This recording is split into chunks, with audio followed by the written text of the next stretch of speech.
இருக்குது. நீங்க போய் படிச்சு பாருங்க. எசேக்கியேல் 8:12 இருக்குது. அங்கே புகை போட்டார்கள், சபைக்குள்ள புகை போட்டார்கள், சிவர்களிலே சித்திரம் தீர்த்து சிலை வழிபாடுகள் செய்தார்கள். இதெல்லாம் தேவன் பார்க்கிறார். தேவன் பார்க்கிறார். கர்த்தருடைய பிள்ளைகளே, இந்த நாட்களிலே யார் கர்த்தருடைய வார்த்தையை போதிக்கிறாருங்கிற தெளிவு உங்களுக்கு வேண்டும். வர்றவன் போறவெல்லாம் போதிக்கிற போதங்களை கேட்காதிருங்கள். அது உங்களை பிசாசின் வழிக்குள் உங்களை கொண்டு போய்விடும் என்று வேதவசனம் சொல்லுகிறது. ஆண்டவர் சீக்கிரம் வரப்போகிறார்.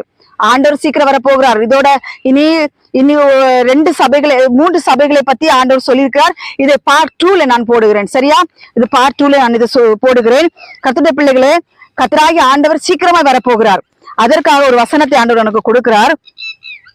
இந்த நாட்கள்ல ஆண்டவராகிய இயேசு கிறிஸ்து சீக்கிரம் வரப்போகிறாருங்கிற அடையாளம் என்ன அப்படின்னா, வெளிநாடுகளிலே, ஏன் இந்தியாவில கூட அநேக இடங்களில் அந்த சிப்பு